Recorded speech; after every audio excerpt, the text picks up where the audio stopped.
Sam Sorich, come aboard. Got it. Okay. This is from the second section of Proposition 103.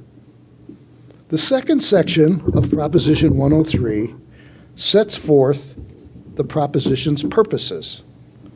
The section states that the purpose of Proposition 103 is to encourage a competitive insurance marketplace, to ensure that insurance is fair, available, and affordable.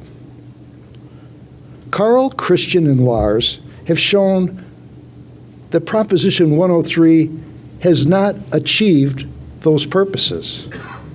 Carl described how the administration of Proposition 103 has discouraged competition and forced insurance companies to limit their businesses and even exit the California market.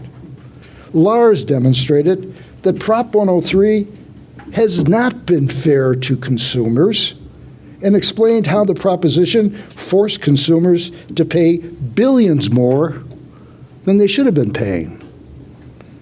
And Christian showed how Proposition 103 has made insurance coverage unavailable and unaffordable for thousands of California homeowners and forced them to go to the FAIR Plan for inadequate coverage.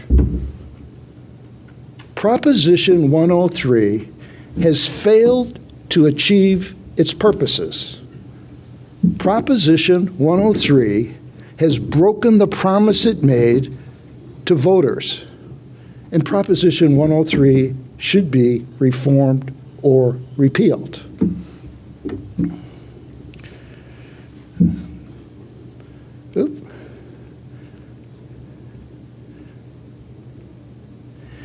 I will do three things. I'll discuss three issues. First, the history of Proposition 103. Two, the four provisions in Proposition 103 that have caused the current crisis and how the four provisions can be changed.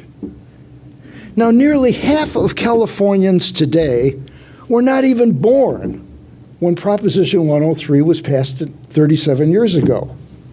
So maybe it's a good idea to give a little history. It was a dark, cold night on November 8, 1988. The 1988 election was an ordeal for voters. In addition to voting for president and numerous local officials, California voters were asked to vote on a bewildering 29 propositions. 5 of the propositions were aimed at, as you've heard, California's auto insurance crisis.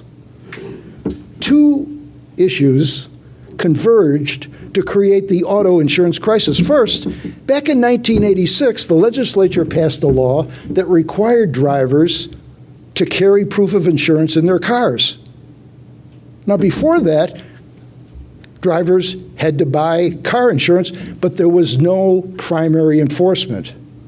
The 1986 law required drivers to carry proof of insurance in their cars, and many drivers did not like the idea. And second, as Lars mentioned, there was a court case that expanded the number of lawsuits that could be filed against auto insurers. So those 2 issues came together to create the crisis. When drivers went to the polls in 1988, they were angry. They had to buy insurance, and they had to pay for auto insurance premiums that were skyrocketing. Proposition 103 seemed like a good idea. It promised a competitive insurance market, rates that were fair, and insurance that was available and affordable.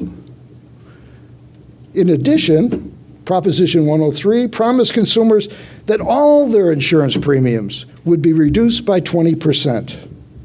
That sounded good too. Proposition 103 seemed like a good deal for voters when they went to the poll 37 years ago. As the ballots were being counted, and that's the way we used to count ballots back in 1988.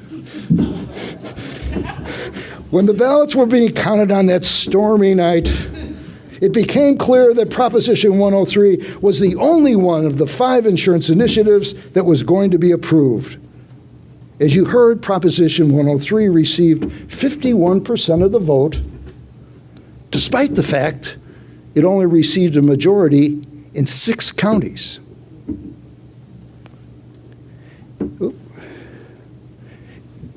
It is unlikely that many voters read the 10 pages of small type on Proposition 103 in the 160-page voter pamphlet. Well, the backers of Proposition 103 were celebrating. Californians started to discover what Proposition 103 said.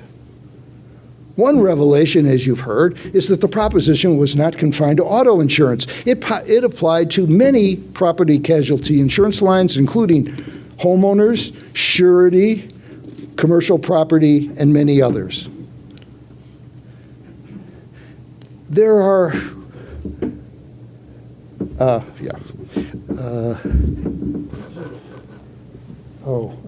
think that's,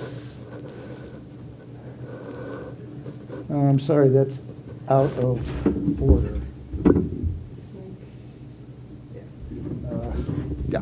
We'll go ahead. Anyways, there are 14 major provisions in Proposition 103. I could break them down into 4 categories. The first category are provisions that the California Supreme Court struck down 6 months after Proposition 103 was voted. One provision, as you heard, reduced rates by 20%. The only way a company could escape the requirement to reduce its rates by 20% was that the company could show that that rate would result in solvency. The California Supreme Court struck down the solvency provision but retained the rate rollback. And the second provision was that the proposition contained a provision that would have created a consumer advocacy corporation, and the court struck that provision down also.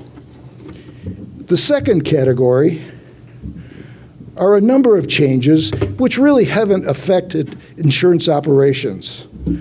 First, the proposition did away with insurers' exemption from some antitrust laws.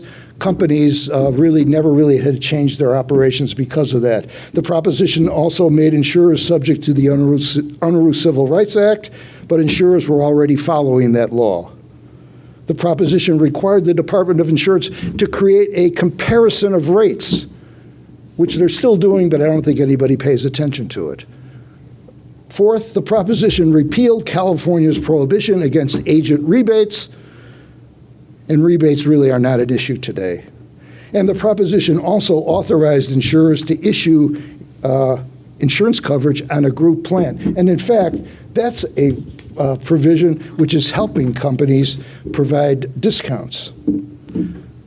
The third category are provisions that undermine risk-based pricing and sound insurance underwriting. Proposition 103 requires an auto insurer to renew existing policies. This is contrary to sound underwriting, but insurers have learned to live with it.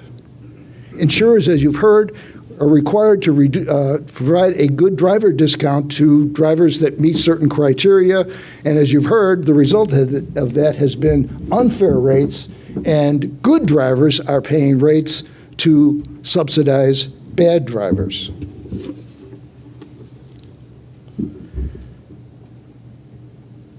The current homeowners insurance crisis and the market disruptions that have occurred have fostered interest in repealing or reforming Proposition 103. Some of the 10 provisions that I've outlined probably should be changed. But based on what you've heard from Carl and Christian and Lars, those 10 provisions are not what have created the current crisis. So calls for repeal of Proposition 103 should be more focused. Today's insurance crisis has been created by 4 other provisions in Proposition 103. These are the 4 provisions that need to be reformed or repealed.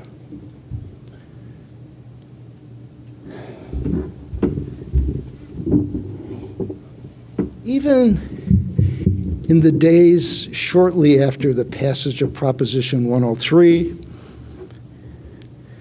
there was a growing sense that the 4 provisions would have a profound effect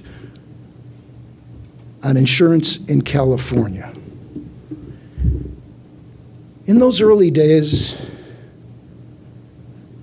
there was a faint sound. You could hear the provisions. But there was a rumbling underground. There was a growing terror. I remember it well. People felt very uneasy. There was a sound off in the distance.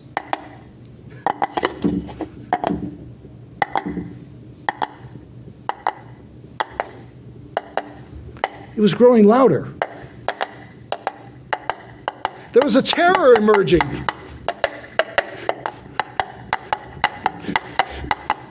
And there they were, galloping towards us on the horizon. The 4 horsemen of the California insurance apocalypse.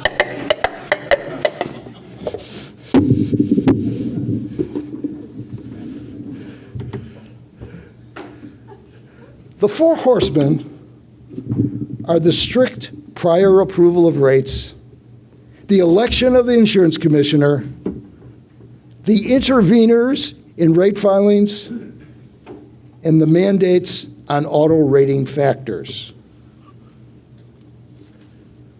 The first of the 4 provisions is the prior approval of rates. As presented to the voters, Proposition 103 said that rate filings were supposed to be resolved in 60 days. It hasn't worked out that way. As Lars' slide showed, between 2018 and 2022, the average time for resolving a homeowner's filing in California was 236 days. For auto filings, it was 226 days. Christian's paper reports that in 2023, the average approval time for a homeowner's filing was more than a year. One of the reasons for the delays is the complexity of California's rate filing requirements. Christian's paper states, according to a 2024 working paper from the National Bureau of Economic Research, rate change applications in California can range from several hundred pages to over 10,000 pages. In the voter pamphlet back in 1988, Harvey Rosenfield wrote, 103 does not create a new government bureaucracy, just a set of rules to create a competitive marketplace. That's not what California voters got. Before Prop 103, the department had less than 400 employees. Today, it has more than 1,400 employees. And since the adoption of Proposition 103, the department's budget has grown to $260 million. Back in 1988, Rosenfield and the backers of Proposition 103 argued that the then existing 40-year-old rating plan was a failure. It didn't meet consumer needs. It had outlived its usefulness. It had created a disastrous insurance market. Ironically, today, Californians are saying that Rosenfield's 37-year-old rating law is a failure. It doesn't meet consumer needs. It has outlived its usefulness and has created a disastrous insurance market. The election of the insurance commissioner adds a political dimension to the commissioner's actions. Being insurance commissioner is seen as simply a stepping stone to higher office. During 3 of the 4 insurance commissioners elected before Commissioner Lara ran for higher positions during their last year in office. Garamendi for lieutenant governor, Poizner for governor, and Commissioner Jones for attorney general.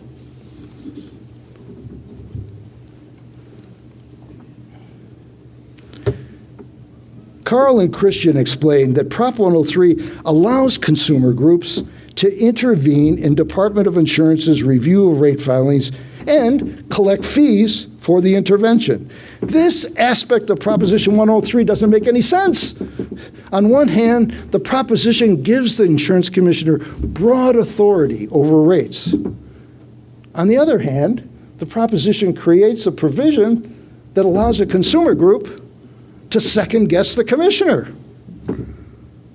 Under Proposition 103, if the commissioner decides that an auto or home insurance filing with a change of 7% does not require a hearing, a consumer group can nevertheless force the commissioner to hold a hearing. A report from the International Center for Law and Economics points to consumer intervention as one of the reasons for California's long delays in reviewing homeowners and auto rate filings. Consumer Watchdog has been the most active intervener. Consumer Watchdog has collected nearly $19 million in intervention fees. That's 90% of all the intervention fees paid.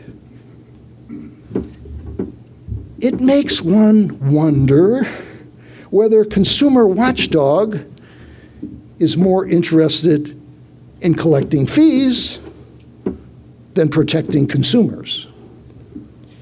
In his ruling on Consumer Watchdog's eligibility to seek compensation, Commissioner Lara wrote, "Consumer Watchdog states it has no members. It is unclear how an organization with no members can represent the interests of consumers if they are not accountable to the consumers they claim to represent." The last of the 4 provisions is Prop 103's mandate to use automobile insurance rating factors that do not accurately reflect the risk of loss. The Department of Insurance has had to concoct regulations that artificially change the actuarial rate of 18 rating factors to achieve technical compliance with the proposition's unsupported mandates. The result is that auto insurers have not been able to develop rates that reflect the true risk of loss. Prop 103 gives the insurance commissioner broad authority in this area. Even when an insurer demonstrates that a rating factor has a substantial relationship to the risk of loss, the commissioner can prohibit its use. Proposition 103's prior approval of rates, the election of the insurance commissioner, consumer intervention in rate filings, and the mandated auto rating factors have created California's broken insurance market. The next question is, how can these 4 provisions be changed? There are at least 2 ways. 1, by regulation, 2, by legislation. First, the regulatory action. Most California insurance rate regulations have been in place for more than 30 years. Commissioner Lara deserves credit for finally trying to modernize the regulations in his sustainable insurance strategy. The commissioner has adopted regulations, as you've heard, on catastrophe models and reinsurance costs. However, as Ellen mentioned, it remains uncertain whether the new regulations will significantly increase insurance availability. Rate filings using the new regulations will have to operate within the constraints of Proposition 103. That means that rate changes above the proposition's thresholds will face the prospect of mandatory hearings. Consumer interveners will be involved in the rate hearing. And when all is said and done, the decision on any rate change will be made by a politically elected insurance commissioner. And this, it has been the experience under Proposition 103 that decisions by the elected insurance commissioners have a political dimension. Commissioner Lara has declared that he will propose regulations that will ensure that consumer interveners are accountable and transparent. That's a good, positive change. But there are limits to what the commissioner can do. The commissioner does not have the power to eliminate intervention, and the commissioner does not have the authority to deny an intervener's demand for a hearing on a filing that meets Proposition 103's 7 and 15% thresholds. Regulatory actions can improve the operation of Proposition 103. Improve the prior approval system, approve the consumer intervention, and perhaps even make some changes in the auto rating factors. However, regulations are not able to make substantive changes to the 4 provisions. Those 4 provisions that have created California's insurance crisis. The next question is, can the legislature repeal the prior approval system? Eliminate intervention in rate filings? Appoint the Office of Insurance Commissioner and address Proposition 103's mandates on auto rating factors? Can the legislature take that action? The answer appears to be no. The California Constitution states that a statute passed by the voters cannot be amended by the legislature unless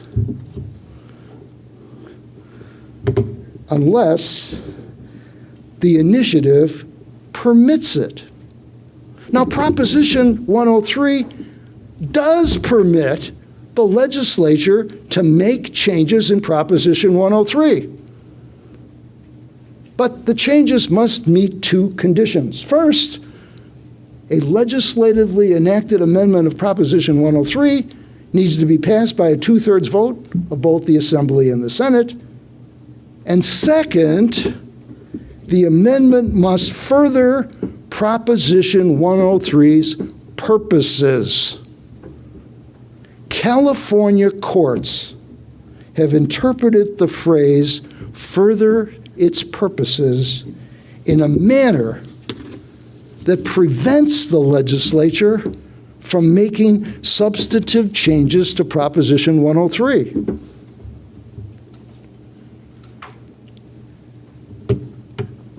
As mentioned, Proposition 103 applies to property casualty insurance lines with some exceptions. Surety is not accepted.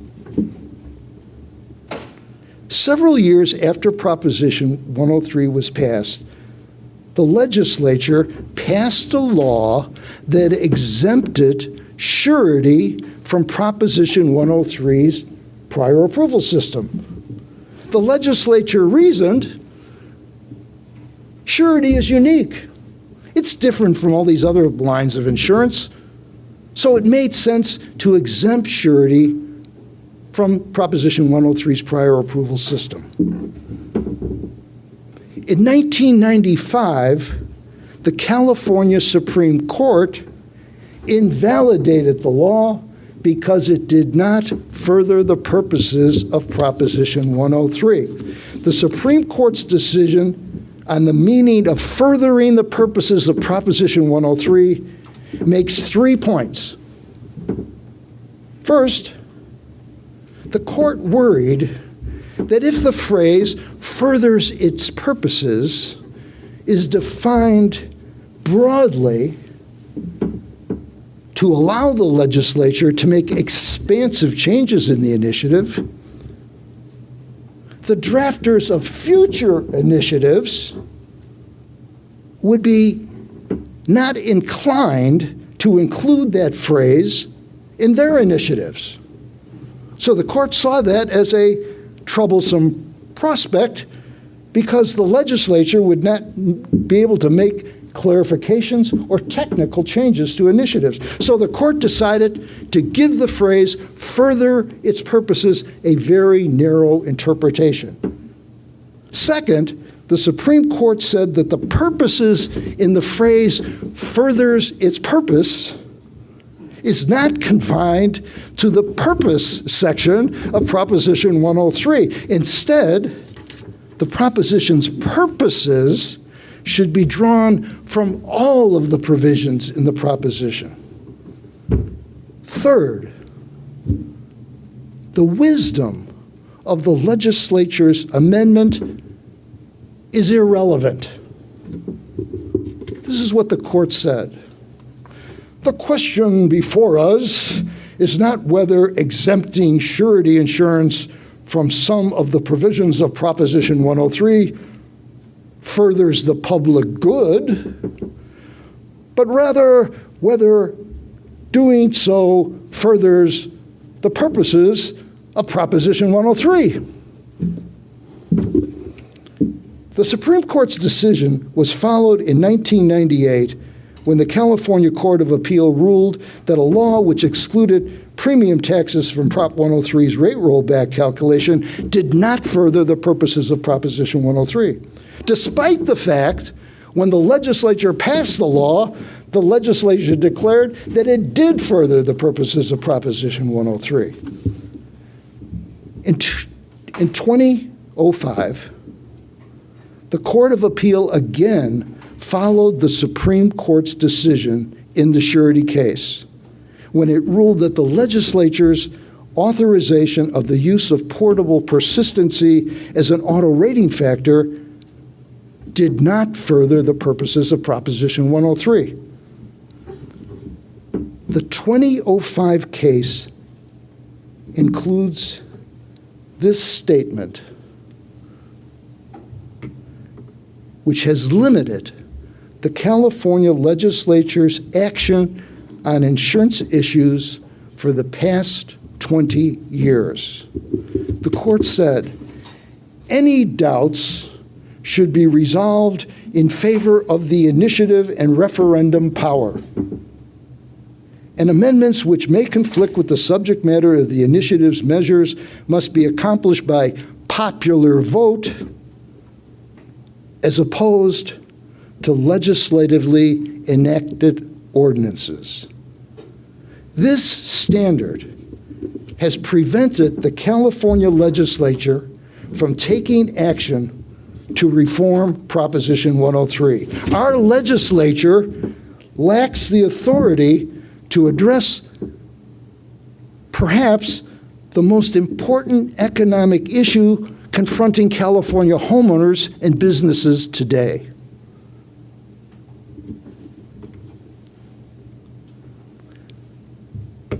The situation was accurately described by R.J. Lehman in an Insurance Journal article. Mr. Lehman wrote, "But here we are, 32 years later, facing a set of public policy challenges that would have been completely alien to voters in 1988, few of whom had even heard the term global warming.